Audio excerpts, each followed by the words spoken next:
Hello and welcome to the Leadership Lab, the podcast where we dissect life science success stories. I'm your host, Maurice, and I'm thrilled to bring you conversations with industry visionaries in the life science space who will discuss their successes, failures, challenges, and also the leaders who inspired them. Welcome to the Leadership Lab. My name is Maurice Thornton. I'm your host, and today I'm really excited to have here with me in the studio somebody I've known for actually quite a long time, not like all the guests. I have here Agata Baranowska. She is the Chief Talent Officer and also the Global HR BP for R&D and GPS, or the commercial side of the business, at Galderma. Welcome. Thank you for coming. Thank you so much, Maurice. And as you said, we've known each other for quite a while. I was reflecting yesterday, actually, which is fun, that you were one of the first people I met when I moved to Switzerland from Vienna initially. We used to work together, and I have good memories of that as well. It was a good time. I think we're probably going to get into that today. But first, I want to actually focus on the thing you just said, because these are always really interesting for me because we've known each other for a while, but I don't know that much about you before Amgen, right? And normally what I like to do is go back to kind of where you're from. So where were you born? Right. Oh, that far. That far. Oh, right okay, back. Right back to the beginning. Yeah, sure. So I think in terms of my journey, more childhood and how I grew up, it's quite the interesting fact is that I've moved around quite a lot. Okay. And I was always exposed to lots of changes. And this is because, so my dad is a professional athlete. Really? Okay. Yeah. See, there we go. There we go. No. What sport? Table tennis. So he was coaching the world champion in, I don't know, the year 2000, whatever the year was, 2005. His actually person that he trained for a long time won the world championship in table tennis as an Austrian, which is super unlikely. Well, yeah, because it's like really big in Asia. Like absolutely, they're like exactly. super dominant. I understood. Yeah, exactly. It's so really normally popular. Europeans don't really win. So I'm coming from a highly, kind of performance-driven and highly passionate environment, basically. So my mom was staying at home, but she was also a model. So I'm laughing about it because in German it doesn't sound, or in Polish, I'm originally Polish, it doesn't sound that impressive if you say my dad was an athlete and my mom was a model. But when I heard that the first time in English, I was like, ooh, wow. That sounds what a glamorous pair. That sounds more glamorous than it was, but it was a really nice upbringing. However, with lots of changes, with lots of you had to adapt all the time, and I was always actually enjoying that. So it was not an issue for me. Born in Warsaw, in Poland, and then moved around since I was 3-4 months old, all over Poland, because my dad was an athlete and playing in different clubs. So basically, we moved from one city to the other where he was competing in table tennis. Did one make a living from table tennis then? Yeah, I mean, it's not like he would be doing, tennis or football or anything like that. Yeah, but pretty good. Yeah, in Poland, table tennis was also quite renowned, right? So a sport that was definitely in the top 5 or top 10 sports. And he was, I think, the champion of Poland and of Austria and so on. So quite successful. So it was quite good. Yeah, it was okay. Okay. Yeah. Did you play table tennis? I did. Are you good? Are you good now? No.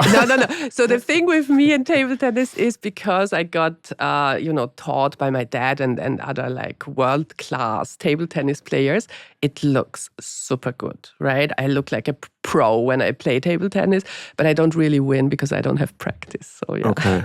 Yeah. I mean, it's. I played a lot.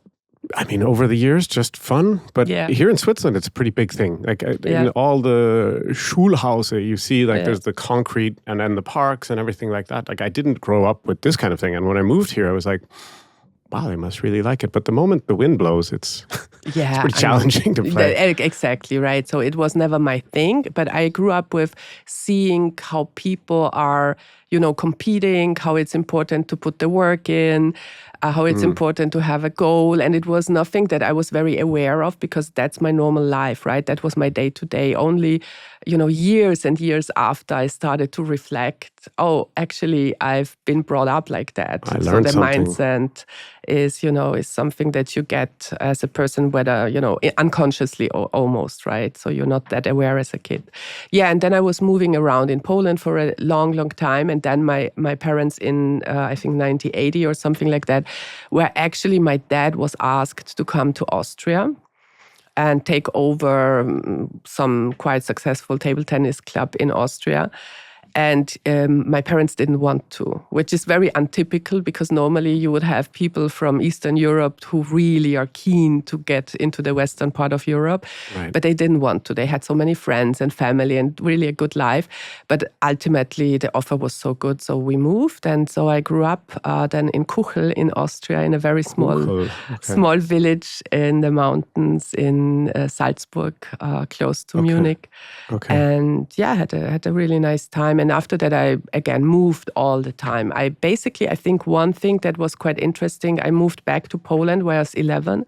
So my time at high school, I had until I was probably 17, 18, every single year in a different school.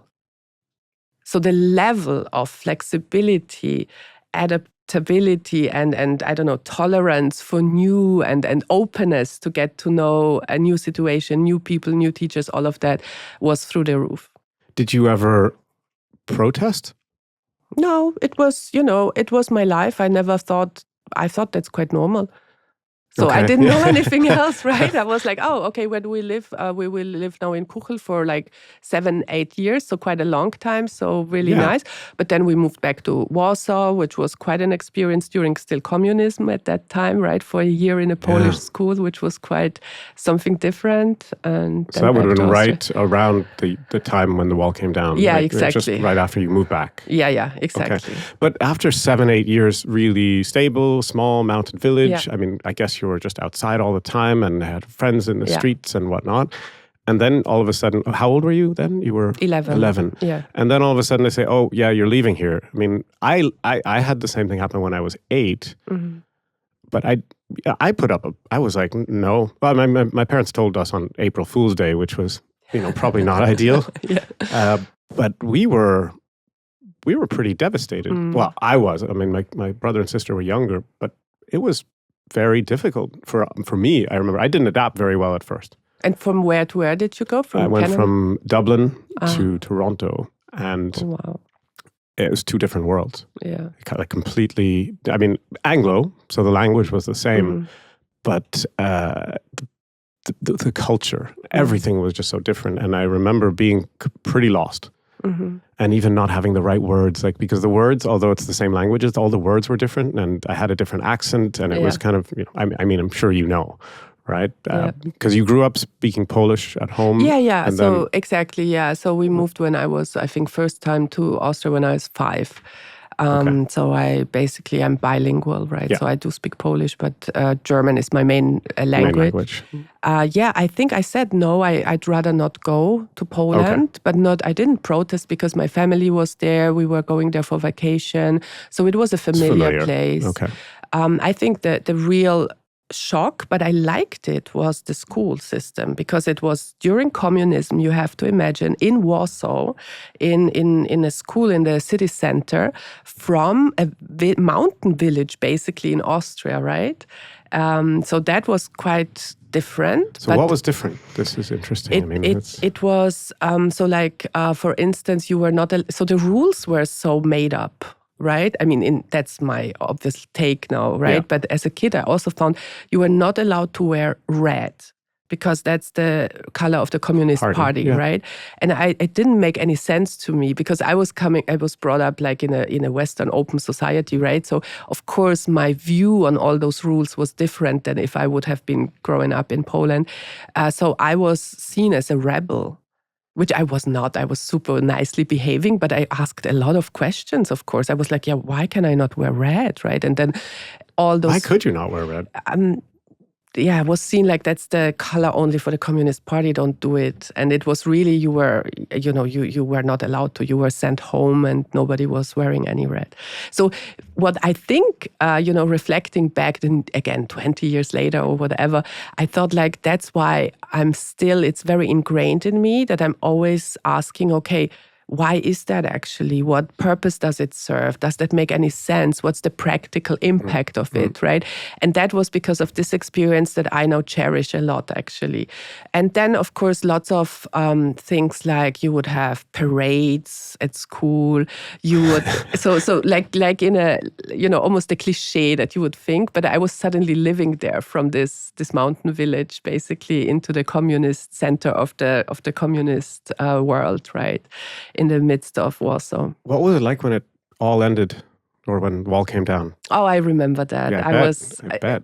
No, it was great. So everyone was celebrating, right? I was in Austria at that point of time, and I was listening all night to the radio and was celebrating when in Berlin the wall came down, and it was a big moment, and was, everyone was like, that's what it's supposed to be, kind of no borders. And then you were in school up till 17 in Poland? No, 1 year only. So it was in and out. Okay. Yeah, Sorry, yeah. I misunderstood. I thought when you moved, you stayed there then. No, that's what I meant. I changed every year. Yeah, okay. So I was, when I was 11, I was 1 year in Warsaw, which I had to learn Russian. I had to learn all the courses in Polish. So even if you have a biology class, all the vocabulary in Polish versus in German, it's almost like learning everything from scratch, right? Okay. So that was very interesting. And the other thing which was interesting, because the way how we lived our life with my parents as the family unity, there was no much reflection about it. It's kind of, that's what it is. You go to school now here, and so for me there was not this heaviness, or there was no all these question marks that it's hard or that it's a lot of change. It was just unquestioned, which was a good thing at that point of time. Yeah. Well, it's a different mindset. It's a different work ethic as well, I think. Yeah. When you look at the former East or whatever, yeah. I mean, that's what I've noticed when I deal with people in work and whatnot, and it's more this attitude of, okay, well, we're just going to get on with this. That's right. There's no complaining. Let's just go and we get it done. Yeah. Okay. But then you chose to go study in Vienna. Exactly, yeah. Okay. So we moved then at some point to Vienna. We ended up living in Vienna, and I studied in Vienna international business and cognitive science. I can only recommend the city for studying. It's a really nice lifestyle because things are relatively cheap. So you can go out, your rent is not too crazy, and you can have a really nice life, and university is great. So a good community, and it's a really nice couple of years that I was studying there while I was working. So I started working during university at PricewaterhouseCoopers, and that was my first step into HR, basically. Okay.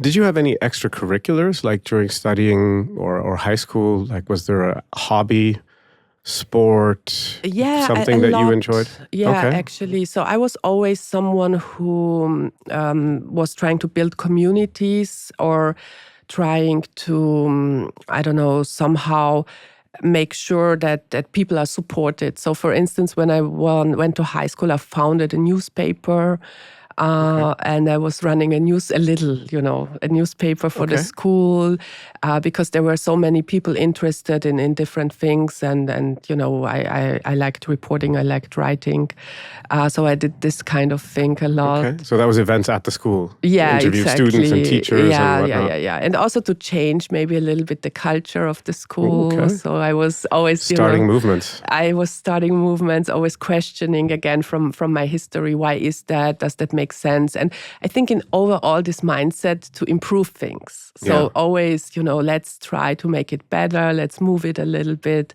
and in a very in a positive, hopefully, sense where people can work together as a community. So did you have to recruit people to work at your newspaper, or was it just one woman show? I didn't see it as that. But yeah, of course, I was just chatting people up and saying, like, can you not write an article? There's an event, let's go there, and stuff like that, right? Yeah. It's hard to get momentum, though, in a year, as you were always moving, was it? Yeah, that was in Hollabrunn, where I was around 3 years altogether. Okay. Yeah. That was more stability. Yeah. Anything else that you did? A lot of sports, right? I'm coming from this athletic family, so a lot of swimming, volleyball, tennis, all of it actually.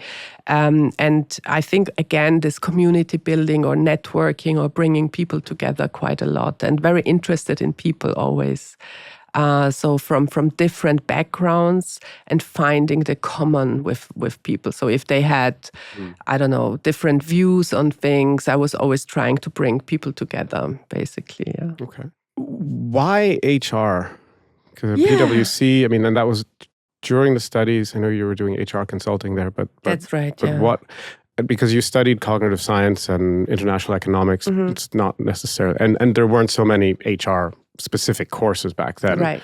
Because it wasn't seen as a function which really had a seat at the table. Let's say it was just kind of in the background more. Why was that a purposeful choice? Did you really think, hey, this is really what I want to do here? I'm dreaming about HR. Yeah. Tell me the story of how you ended up in that job. Yeah, so I don't think I was really at that point of time thinking like that long term. For me, it was, my goal was to finish university, to continue working at PricewaterhouseCoopers, to learn, of course, but also to, of course, make sure that I have my financing set up, right? So I had to work to finance my study. And so your parents didn't. No, I was just it was like, on my go own. out, figure it out. Yeah, but I'm also the type.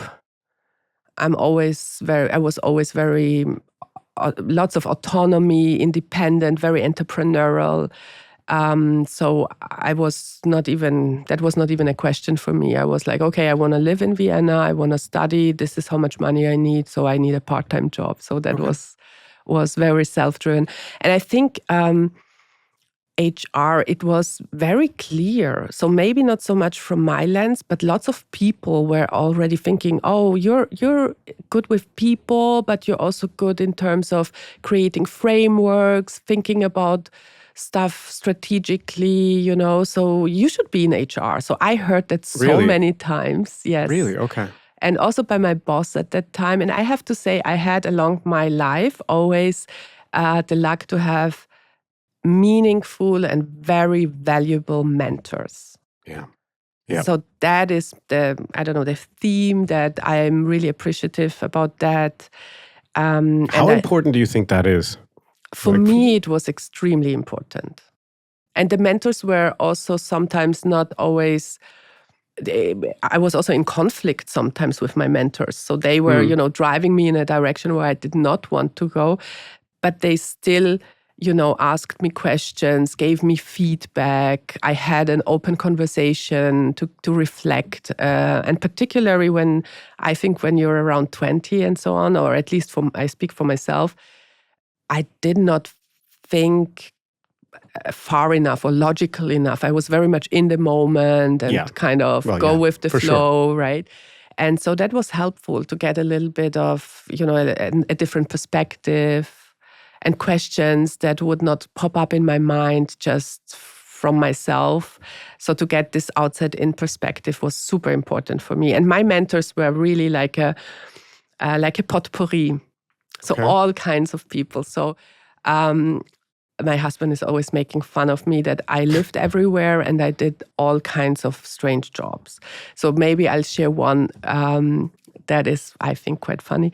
I was working at, what do you call it? Like at an event, at a Messe, right? Yeah, Congress. At a Congress for, how do you say that? For a cemetery, right? A cemetery? Yeah, cemetery, right? They have congresses for cemeteries. Yeah, I didn't know that either, but I was quite a lively bunch. It was very funny. And with masonries, it's like morticians and like all the people who take care of all those burying and coffins. And the coffins, there are different types of coffins. And I was working there at a stand and representing a company because the husband of one of my mentors had a masonry, right? Okay. So that was his business, right? So I went, I don't remember, some town in Germany, and I was working there, and with all the coffins and lots of stone and all of that. So very, I think what drove that was just curiosity, and I'm a practical learner. So I wanted to try out how is it to work at a congress, and the topic is what the topic was, right? So that was secondary. I was at that point probably 18, 19, right? So very, very early. So you had a lot of jobs. Yeah. Yeah, me too. I did everything, the weirdest jobs. I was maybe another one which I like to think about. I was again at an event, like a walking placard, you know. I don't know what's that in English, you know, when you're just sandwich board. Sandwich board. Yeah, I don't know why it's right? that, but yeah, exactly. So that was also quite fun. And lots of those things, right? I also did like an internship at a bank. So that's really fairly normal. I mean, that's in terms of compared to the others, probably not, right? With the other examples that I just shared with you, that is the anomaly in my books. Yeah, lots of those kinds of jobs, right? Where I was not scared, where I tried out different things. One job, the only job I was ever fired from was when I worked as a waitress. Okay, why? Because I'm a bit clumsy. And it really didn't work out. And it was one of my first internship when I was 16, and my mom, she was, taking care of the family, and I didn't have to do anything at home. So I literally didn't have to do anything. So I was super clumsy, didn't even know, I don't know, how to carry 2 plates. And at the restaurant, they didn't have the patience. Yeah, they probably don't like that too much. No. And it was like, oh my God, what's wrong with her, right? And I tried it for, I think, 2 weeks. Then they sent me back to the kitchen because I was really like sometimes, spoiling soup and things like that.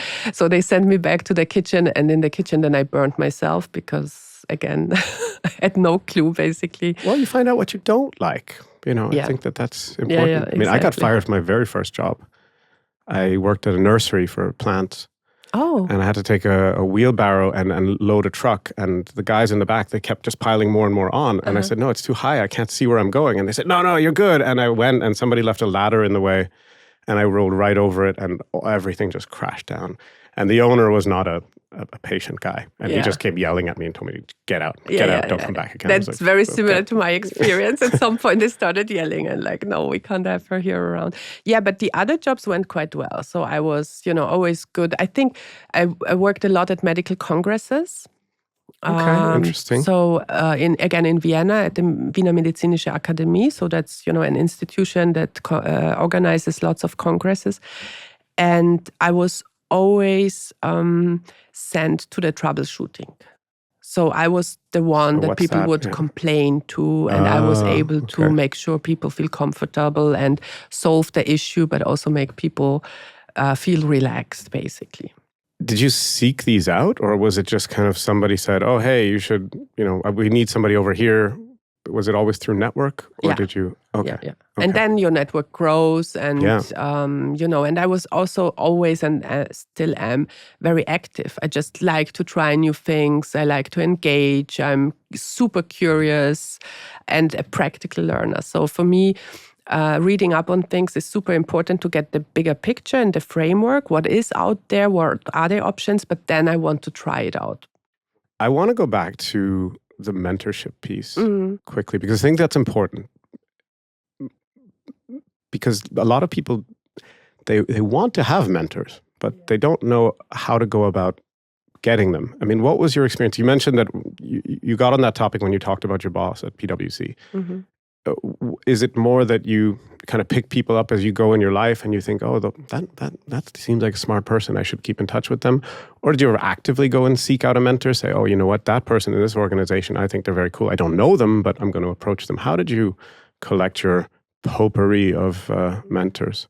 So for me, it was the first purpose was not to find a mentor. So I think I only reflected years later that was a mentorship. And it was, but I was not aware. We were not having scheduled one-on-ones where we Right. had the mentorship discussion and things Right. like that, right? So it was, I think what is true, at least for me, is to make sure that particularly in the early stages of your career that you stretch yourself. Yes. So that you do things where you don't feel 100% competent and comfortable yet.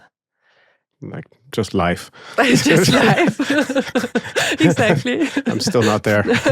Yeah, same here.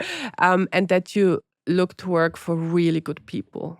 So that you know, okay, that's someone that's, I don't know, a leader. And if it's for a department or the CEO or whatever it is that I actually admire and that I think that are really driving, for me, it's growth. So I'm very I'm just a person that has a growth mindset. I just want to drive and make things better and optimize. And when you meet these people and you ask questions and they see that you're working hard, that you're delivering as well, because that's the other piece, right? If you need something, so people will support you when they see it's actually having an effect, right? Yeah. Talking about that, so when you are, I mean, if we think about your whole career, when you're interviewing for a job and you meet your potential new boss, and you mentioned the growth mindset, that's what you're looking for. Is there anything else that you will think, okay, this is a person I really want to go and work for? Is it more the feeling, the gut feeling of them as a person, or is it what they actually say to you during these conversations? It's all of it, but mainly or very relevant for me personally is the track record. Okay, so you'll actually look back and say, okay, what did this person do? Yeah. And so less on, oh, I get on with them really well. Seems like a good bond, but plus they have to have shown that, hey, they deserve to be in this position. Yeah, I mean, also I'm somebody, you can make mistakes, right? So that's fine and deserve to be in that position. Life is complicated, business is complicated, so there are ups and downs. So a track record means for me more being able to, grow businesses, to expand the field they're working in, or having themselves a diverse career. Probably not someone who is a lifer at one company in the same job, in the same location. Right, okay. Right? Okay. But it can be up and down. It doesn't have to be rosy all the time. Sure. And then, of course, as a person, I think it's important to connect with someone, but still secondary. Okay. It comes with time, because I think people are so multifaceted as well that in one conversation you don't really get. The job interview is very different from reality in many cases. Yeah. And then I personally can find in anybody something, positive and to connect. And that's a little bit how I work. Okay, cool. I'm going to take it back to PwC because everybody was saying, that's long ago. You should be in HR. Wow, you're so great. And then did you think, okay, well, I'll apply for some HR jobs? No, it's again this, I'm a doer. I'm very action focused, right? So I did not apply, I did HR jobs. So it was, one thing led into the other, right? Suddenly everyone was like, yeah, you're really... someone who is good with strategy, policies, frameworks, the legal part as well. So quite analytical, but also quite good at communicating that and connecting to people, right? Okay. And so then I got projects, and I remember I was working very broadly from, I don't know, a security company where I looked through some legal collective bargaining agreements to a music business where I was talking at their parties about performance management, which was quite an interesting experience. So again, very, very broad. And that's the nice thing about consulting. Yeah. So you see so much, right? And you can, you learn so much that it's not only, the content that matters, but also how is it embedded? how does it work in the day-to-day at each company? What is the impact if you change a policy, let's say at a media company versus I don't know, the automotive a factory in an automotive industry. And that was a big learning for me again, to understand the action and the impact it has in a, again, very pragmatical way, because that's really important for me as a person, that I create value, I drive impact. I don't want to do tick the box exercises. I know a lot of students. Yeah. We get approached a lot by students. What should I do in my career? Who would probably give a limb if they could go into a company like PwC as a student. Yeah. But how did you actually get the job?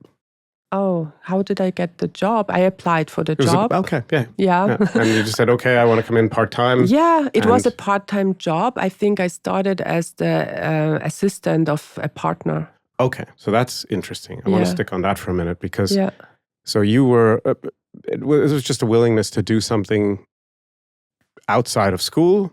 But were you thinking, hey, you know, and this is a great company, it's in HR, I'm only going to be an assistant, but I can start from there. 100%. Okay, good. And I give my best, and I make sure I don't know, I can give you one example where I think that was the moment where the partner even noticed me.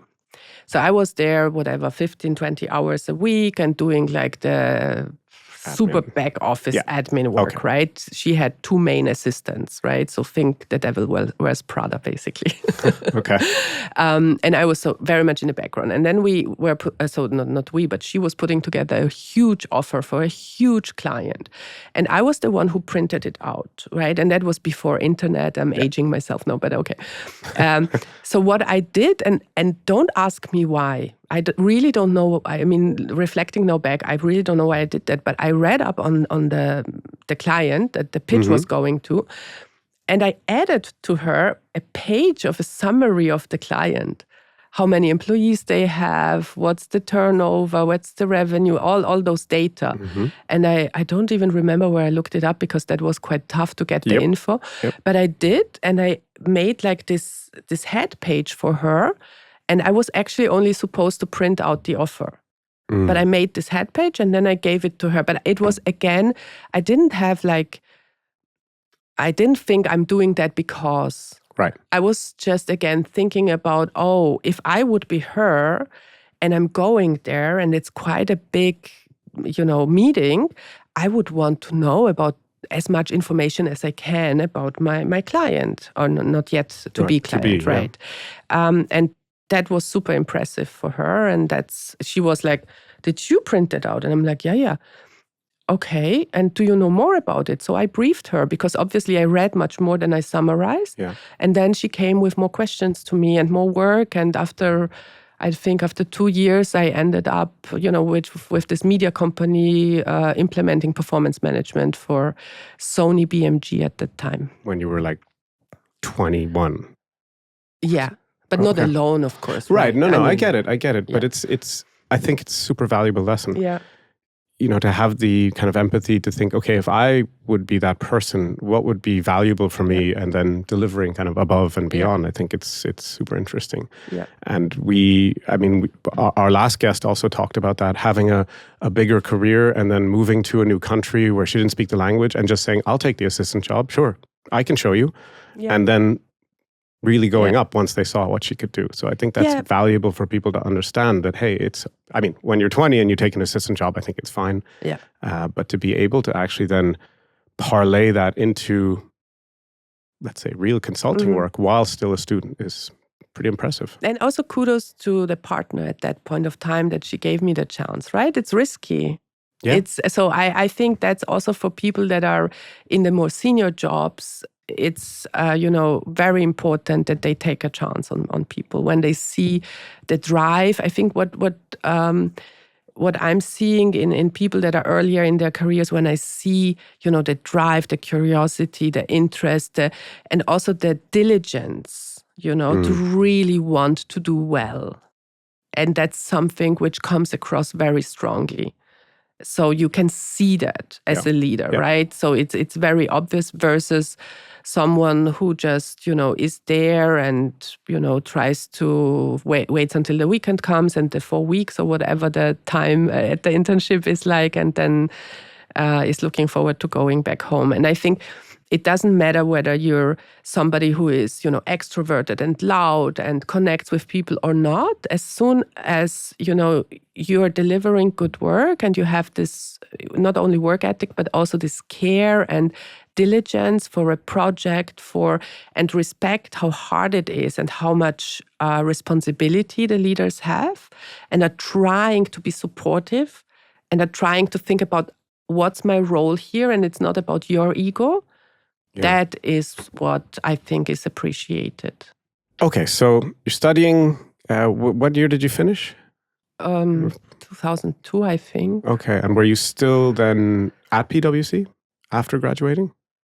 Yes. Oh, I have not thought about that time for a long time. Okay. Yeah, I think I was. Yeah, exactly. Okay. So then you went full-time or? Yes, I did. And then what happened is I was sent to a client, which was Amgen. Okay, so that's where the story begins. That's where the story begins in my books, right? So you were consulting for Amgen. Exactly.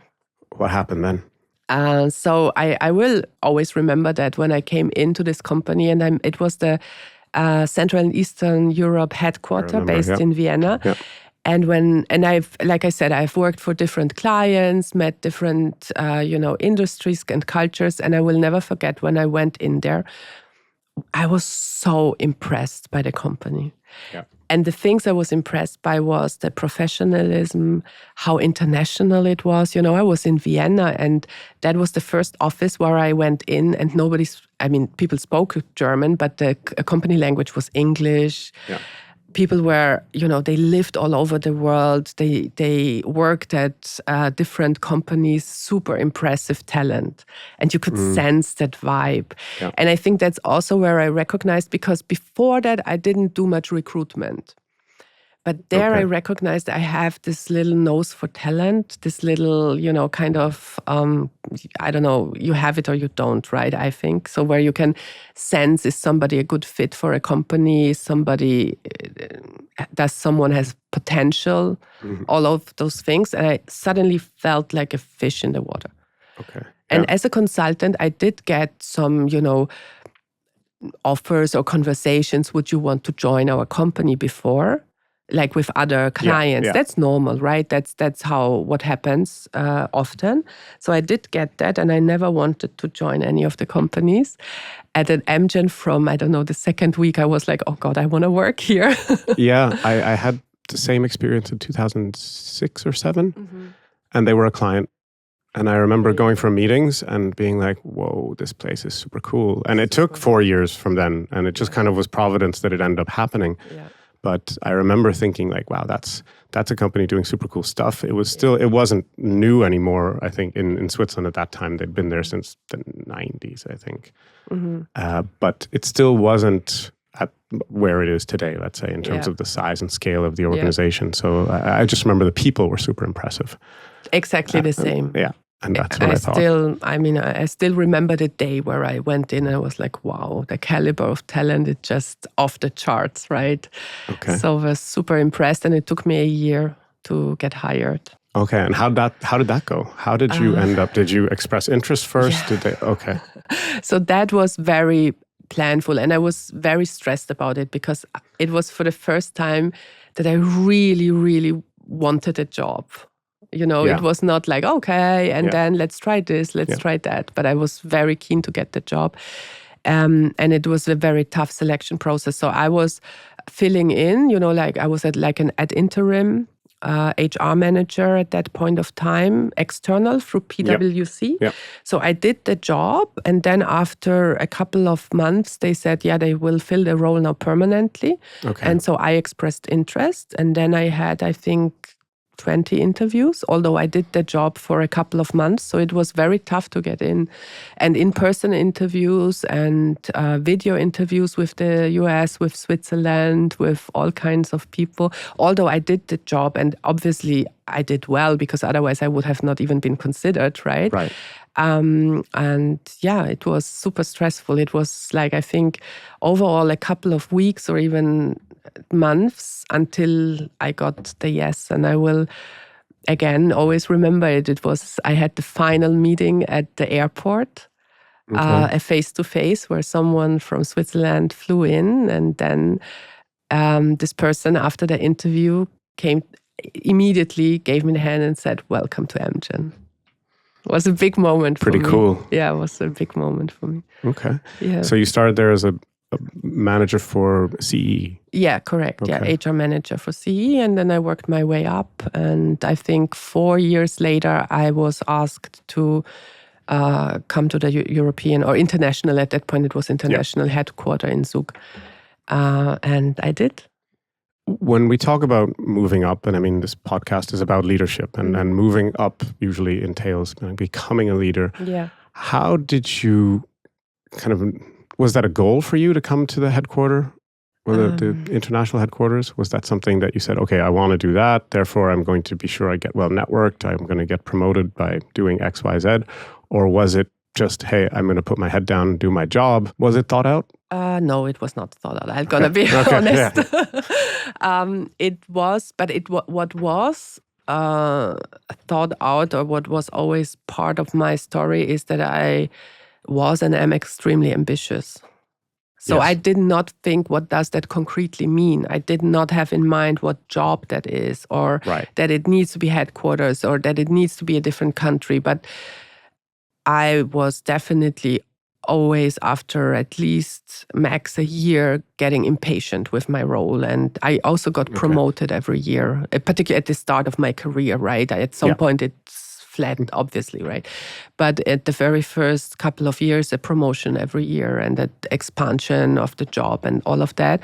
And that was this drive to be able to take decisions. Yeah. That was my drive. Yeah. And I want to have more responsibility. It's in me, right? I just want to be the one who can, at the end of the day, shape what we're doing. I'm also happy to do the work, right? I do actually, I'm somebody who does a lot of legwork, and I don't mind, and I'm happy to, because I'm so practical, right? Yeah. But I really, really thrive when I have autonomy, responsibility, and I can take decisions. And that was the same when I was, 16. Yeah. Well, I mean, how important do you think it was how you were raised in terms of like how your career has developed? I mean, it fits together, right? Yeah. It's hard to say. Would it have been differently? I don't know. It's also, I have a brother, and when my brother was born, he's 16 years younger, right? So there's a big gap. Wow. Okay, so you were like a mother figure, kind of almost. A little bit, as soon as my brother is such a different person, when he was born and my parents didn't move anymore, he would not have been able to cope with that. Okay. So interesting. Right? So I don't know. I think it's a little bit a mix of everything. Okay. Yeah. So you moved to Switzerland. Mm-hmm. That was First impressions? Oh, look, because I grew up in Salzburg, right? Where you have lakes and mountains. Yeah. I speak German. I've been to Switzerland before. I really loved it. Yeah, from day one, I always felt very much at home. Particularly in Zug, I liked the vibe in terms of the biotech world, the international spirit, combined with a lot of nature and mountains and lakes. So yeah, it was a good place to be. Okay. And what role did you ultimately evolve to within Amgen? What was your function? So I had a couple of roles. When I left, I was the head of talent acquisition for international, or a region more or less like international. Yeah. Because it changed a couple of times. I know. Yeah. So talent is kind of something that you alluded to having a nose for. Yeah. Was that something that you thought, hey, this is the part I really like the most? Because I think you were also in mobility, if I remember right. And then you did local HRBP work or manager work. Was that something that you said, no, this is where I can really add value? Like, this is something that I'm really interested in, or I just enjoy. Was that a thought? Or was it kind of, hey, this job's open? Yeah, do we think you should take it? I think it was it's something I enjoy, and also I think it was seen because it also needs to be it needs to add company value, right? So it's one thing when people enjoy doing certain things, but is that something that a company needs? And I think my mix of being very practical, which recruitment is super practical, right? You hire people, so. You're telling me, I mean, I know. But you need to build the framework at the same time. So this component of being able to put strategy into practice is critical. Yes. And that's my strength. So I like doing it, right? And it doesn't matter if it's for talent acquisition or talent management, or that's quite versatile what it is. But it's, you have like a holistic framework and concept and policies. But then you also act on, practical day-to-day work. And that's why I think I landed in talent acquisition. And the thing is, I did not plan to stay as long in talent acquisition as I ultimately stayed. Been a while? Yeah. It's been a while, yeah. But that is then how it evolved, right? So I think this balance that you always need to have, in my view, between opportunities, your strengths, where do you say yes, where do you say no, ultimately worked out for me. For all our leaders out there, I'm interested in understanding, you just talked about implementing strategy or putting strategy into practice. It's easier said than done. Because in the end, there's an operational aspect to it, and there's also a very, very strong people aspect to it. That, hey, if just because somebody drew this up and showed me a few slides, doesn't mean I buy it. How do you bring people with, or be sure that there's a successful implementation of a strategy that you've developed? And if you can think of an example, it's super interesting if there is one.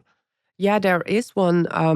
Probably when Takeda bought Shire. Yeah. That was an interesting one because there were so many different school of thoughts of what talent acquisition is. Yes. And what good looks like and what makes sense for the business, right? And you have always different forces, right? The global versus the local, super automated versus manual, how much hiring managers drive the process versus HR, all of that, right? So that was almost like a 12-month roadshow where I was, talking about what I think, and it was not only it was, HRLT and business and so on, what we think that is the right approach at that point of time to take the best practices out of both companies, at Shire and Takeda. Yeah. And that worked well because I ended up having the top job, right? So I ended up being offered the global head of talent acquisition. And that was practically, really... you said a roadshow. Was it just kind of just networking within the organization, getting in front of people, bringing them on side with the idea so that you've got advocates everywhere? Plus delivering. Well, yeah, that's... So I think at Takeda, what was particularly important was, again, the track record. So we were able to hire on time for new products, and you need to show that with data. Right. So, and people need also, it needs to be the reality on the ground as well. So if you go there and ask a hiring manager and they tell a completely different story than your data shows, then again, something is off, right? You got problems. So there's also the real world component. Okay. So I think that was a very big, challenge. And at some point, I think for 2 years when I was in role, we hired 30,000 recs per year. So it was a really, in terms of scale, it was an immense, an immense role and super exciting. Actually. How do you cascade it down to the recruiter on the ground in a far-flung country that you've never met?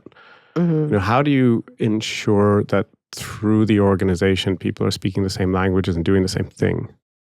I think what is important is clarity. Yeah. You really need to understand what clear, you're doing, and it needs to be not like a learned message or a couple of talking points. But again, it needs to be really tangible. And the flexibility, if it really does not work, then you adapt.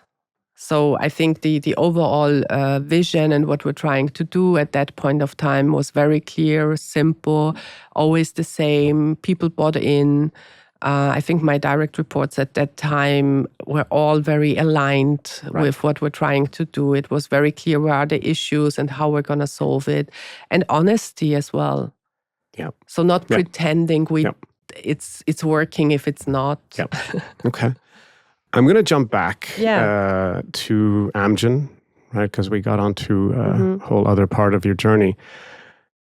Well, you left ultimately. That's evident based on my introduction. I mean, I left as well, and for me, it was more of a personal reason that I wanted to have one last time traveling and with my then girlfriend, now my wife.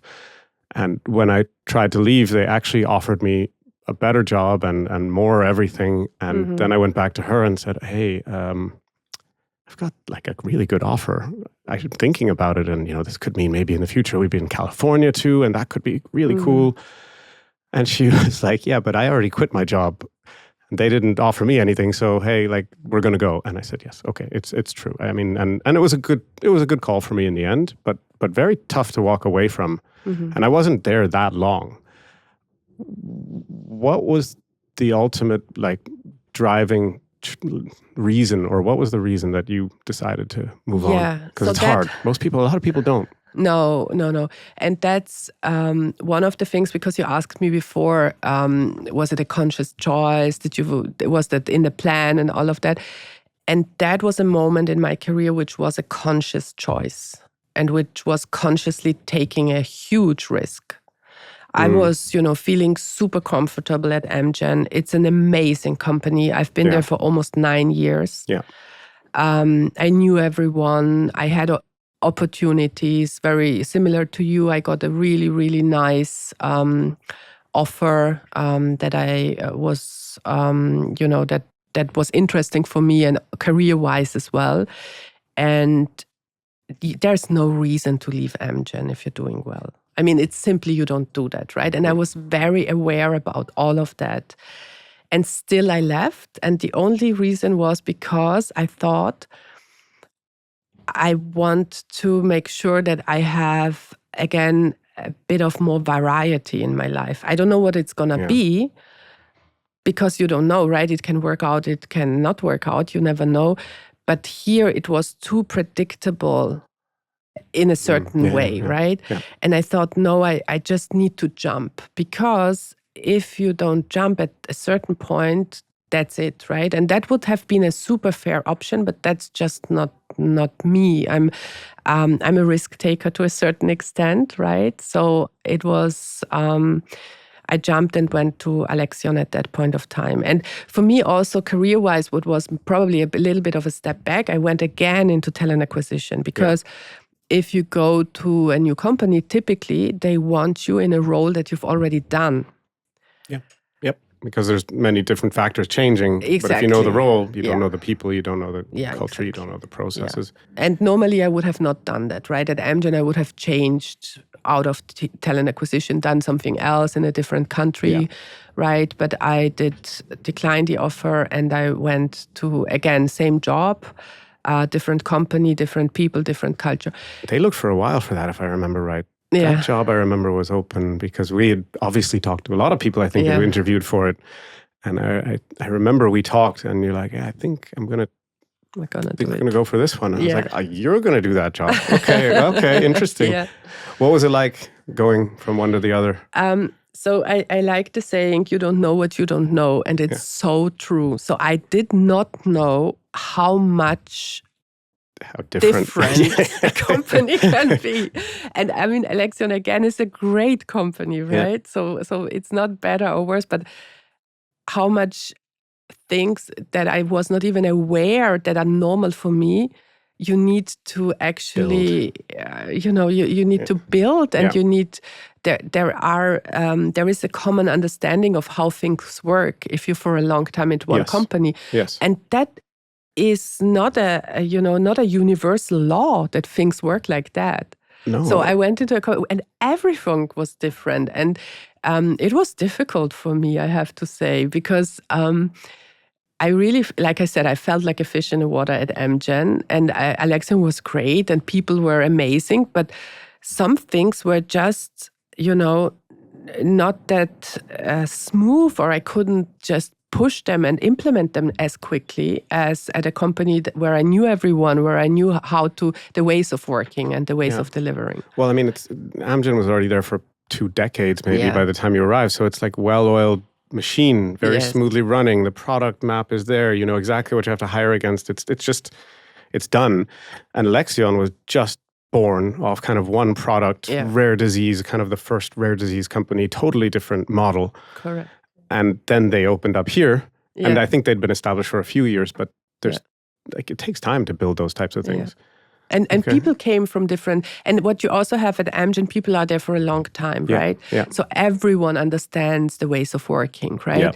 But there are lots of new joiners coming with different backgrounds, coming with different practices. Yeah. So everyone was like, okay, I'll do it the way how I don't know, did it at Pfizer and at AstraZeneca or wherever.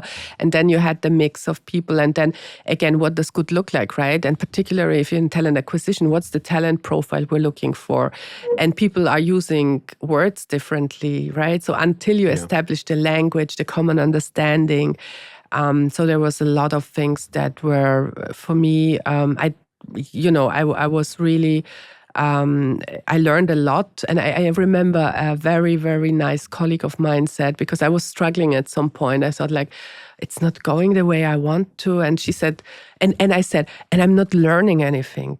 And she said to me, oh, you are, but maybe not the things you want to learn. And I love that. I'm really thinking about that from time to time when you're thinking like, okay, that's not what gives me energy, but sometimes you need to learn things that are, tough probably. Yeah. No, I knew a lot of people at Alexion, and I remember thinking that it's really, I go back to the same thing. It's a potpourri, and it was a bit chaotic, if I remember correctly. You ultimately left there, and I mean, if we speak about, I can't say chaotic, but you moved on from Alexion to Shire. And that's also, I think they had 14 acquisitions in like 15 years or something. I just remember seeing the M&A diagram of Shire, and it was just like every year a new company, every year new company, every year new company, just swallowing up companies and kind of somehow integrating this portfolio and the people. When did you join there? What year was that? 2016 or 17, something like that, And again, that's an experience, fish in the water. It was like, oh God, these are my people. This is my vibe. This is my culture. So what was the difference? Like, what was describe the profile or person that was there? Because I have an idea, but it's cool to hear it from you. Yeah, it is very, again, growth mindset, focused on action, right? Delivery, very clear. You don't have to have a meeting and explain everything all the time, because people really know what their goals are. We're all in it together, very collaborative. And I'm not saying Alexion was not that, right? But it was like an over-indexing on all those features, right? Extremely performance-driven. Right. So I felt Amgen was or is highly performance-driven. That's next level. Yeah. So why do you think that is? Where does it come from? Yeah, I think leadership as well, right? So very stretched targets, sky is the limit, thinking big. The status quo is only for a minute. We have the next 10 steps already in front of us. And I love that, right? I'm also very future focused in general as a person. I really want to, make it bigger, nicer, better. So that was the spirit. And when I joined, again, huge expansion. Did you have a mandate? It was like, hey, come on, you Talent have to do this. Upgrade, yes. Upgrade. Yeah. So it was, we don't have the people we want in place. Yes, exactly. And a lot of new products that we're launching, because we just bought Baxalta. Yeah, that was like a 3-to-1 employee population, right? Like it was like 5,000 in Shire, bought 15 or 18,000 in Baxalta. Exactly. Yeah. And the joke at the time was that it it took 3 Pexalta people to do the work of a Shire person. I mean, I no won't- offense to the people at Pexalta. I I'm won't sorry. comment. Okay, no comment. Let me say that. Yeah. So that was, okay, so you joined right around that time when it was sort of, okay, we've got to shape up this organization for the trajectory that we want to be on. Correct. Yes, Okay. exactly. And I think what was so great is, again, very focused on, so the priorities were clear, not a lot, super important. Everyone understood what we're trying to do. Very well communicated, and a little bit of let's get on with it, right? Let's deliver, right? And that, I really liked that. And, long-term strategy was clear, but what you have to do in the next week was super clear for everyone. In the next month was super clear for everyone. So you didn't have this, let's figure out and maybe and this and that, but you really knew. How was that communicated?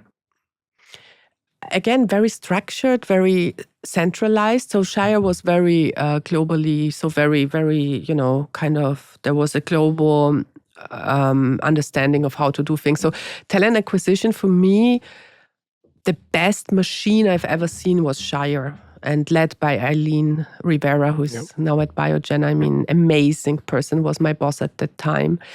I've never seen such a amazing talent acquisition organization as at Shire. So every operational detail was clear, was very well done. So execution was seamless and smooth, and people, so recruiters, leaders, great talent, great partnership with the business. There was no question who decides what, who does what. We never had to do a race because it was so clear, and everyone had the same understanding. Unbelievable. And then I have to say also, kind of the flip side of it, an escalation culture off the charts. So if there was one small mistake, it went up like a fire. So that one, you had to get used to. Yeah. Okay. Well, we all know it came to an end. I mean, I remember I got a text like shortly before, or David just said the big thing is happening. And I was like, oh, okay, this is really going to, because it was rumored for quite a while. You talked us through a little bit already kind of what that was like. How did you manage that? Well, first of all, I mean, you got that top job, and it wasn't a given, because I know that Takeda, mostly the top jobs landed with those people. And you talked a little bit about how you managed that piece. What would you say was the biggest difference then once Takeda took over? Yeah, and I mean, I think it's very, very known. So Takeda is very much focused on culture, on consensus, on socializing. So the polar opposite in terms of ways of working from Shire. Right. But very good at that. Yes. Right. So super interesting for me to see this side, because you want to be versatile as a leader, right? Is it frustrating though? I mean, if you go from this very let's say top-down or clearly communicated, structured way of doing things, right or wrong, who cares? You just know what you have to do, versus, okay, we're all going to have another meeting on this, and once we can all get in a room and decide, then we'll maybe go forward with it. Well, I think it depends on where you're coming from and your preferences. Yeah, I can imagine. I mean, I have a lot of clients, and we know the culture in these clients. And when one person is thinking about a role there, I'll say, hey, but just be aware, like what you do in a month is going to take you 6 over there, because you need to bring everybody along with you. Yeah. And it's often then they take pause and they'll think, okay, no, I can't manage that type of environment. I mean, you didn't have a choice in this situation because it wasn't an active job application. Look, when Takeda took over Shire, I was like, okay, I'm not going to have a job, right? Because that was what I thought is going to happen. So at least, and then I thought, again, coming from this environment where you take so quick decisions and actions, I thought, okay, next month. But then it took like a year, I think, until my boss was informed what's going to happen, right, in terms of next steps. So, but then you get used to it. So the good thing about it, because I think I have a lot of respect, and I learned a lot at Takeda, and I really like the culture that is ingrained there. It's very long-term thinking. So, Yeah. and that is Okay. amazing. So I have a lot of respect for that, right? That's typically Japanese mindset on business. Yeah. So the strategy and projects are really thought through and they're very long term. Right. So if you want to change something quickly, obviously that's a big deal because that has impact on the entire long term strategy. Okay. So it's a different way of operating, right? And I was so much over indexed on the other side that it was a little bit hard, right? I get it. But I had, again, great leaders there that I worked with. Mike Demerjen was my boss at the time, learned so much from him. It was really an amazing journey to see something like that and to be given then ultimately the responsibility for, one of the largest scale TA teams that you can have, right? I mean, there are maybe a couple. How big was it? 700. How do you manage 700 people? I have trouble with 7. Yeah, but at the end of the day, you have maybe 12 that you directly, exactly. right? Yeah. So, no, but I did a lot of town halls. I made sure that I traveled and visited teams where we had a big population of recruiters, like in Japan, for instance. You want to meet everyone at some point and hear their perspective. Yeah. And again, amazing people. So I really had, I always had, I have to say, in every company I worked for, a bit, I was lucky with the people that I was able to work with. And that brings us to today. Yeah. So you ultimately made the change. What was the convincing factor for Galderma? I mean, because compared to Takeda, very large, very kind of, as you said, long-term sustainable thinking, Galderma, I mean, just from, this is strictly my opinion, but it was kind of a little bit stagnant back in the day and, obviously went through quite a change being taken private. And you came in, I think, when it was still privately owned? At the start. At the start, okay. Yeah, exactly. And there was a lot of change happening then. So but why did you say, this is what I want to go and do? Yeah, I believed in the story, right? Yeah, so okay. I think for me it was such a clear case. Again, from the outside or at that point, very risky. Yeah, because you never know where does it go, right? Yeah, you had top job in a top 10 pharma company and you went to not really what you would say it like that. Now I feel nervous about the choice. Well, I mean, and I know that Galderma's recently launched, a biotech product. It's the first one, and they've really fulfilled that vision of going to become a biotech, but they weren't. Mm-hmm. And you still said, you know what, let's go do this super risky thing. Yeah, the thing how I looked at it, so I did not look at it the way you summarized it now, because then maybe I would have not done it. Well, good you didn't talk to me then. No, I guess exactly. That's so I looked at it in a following way. So first of all, personally, broader role, because I was from the day one, I didn't manage only, in this case, talent acquisition. And I wanted to get out of that for a while, right? Because already at Amgen, which was didn't plan to stay in that I for as long. didn't plan to do this talent acquisition career. So that was one personally. So I was, the role was to head up globally talent, which is super broad, right? Which is including learning and development, which I have not done before, which I was super interested to do. At that point of time, diversity and inclusion was a huge topic, again, in my remit. Then, of course, the culture work, leadership work. So all of that, and talent management, succession. And I was super interested to build that from scratch. Okay. So it was the role itself and the breadth that it offered. One. Second, I knew the culture in terms of super performance-driven high growth. Because we have the same CEO in place as Shire. And other people that I knew from... Because a lot of people came from Shire over, right? A couple, at the beginning, And the other thing, it was really the story, right? That this will be a completely, it's about being the number one in dermatology. And I thought that's so smart. And clear, right? And so smart in terms of their different products, but they have one thing in common, it's dermatology. And no matter whether it's a consumer product or whether it's a product from aesthetics, which you could manage completely separate, right? Yes. Theoretically, but the strategy is very clear that it's managed all together and holistically. And how can they can we build synergies around it and how we can manage it together. And it works. And plus the prospect of launching Nemluvio, right? So the biotech project product. And the huge, again, the transformation that I was so interested about, right? So basically making sure we hire the right talent, we build all the processes and structures, we build the platforms to be able to deliver. And being able to do that, did I convince you now?